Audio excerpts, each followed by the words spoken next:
کیونکہ تصوف کے بارے میں یہ ہے کہ یہ صرف محبت کا پیغام دیتا ہے، یہ تلوار کی بات نہیں کرتا، یہ پیار کی بات کرتا ہے۔ یہ بھی ایک باہر کے لوگوں کا جو ہے وہ تاثر ہے، ورنہ صوفیاء نے جو ہے وہ جہاد بھی کیا ہے، ایسا تو نہیں ہے۔ امام شامل جو ہے وہ صوفی ہی تھے۔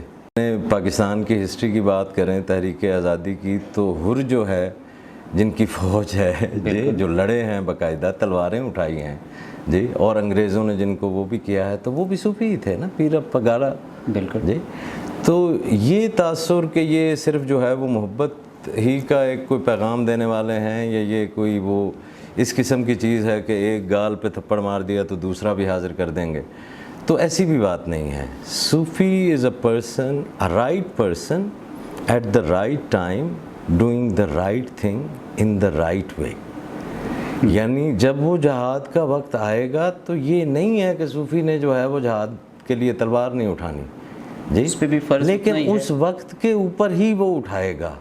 اس سے پہلے وہ اپنی انا کی تسکین یا کسی کے پولیٹیکل مفاد کے لیے جو ہے اس کو درپیش کرنے کے لیے وہ پھر تلوار نہیں اٹھائے گا۔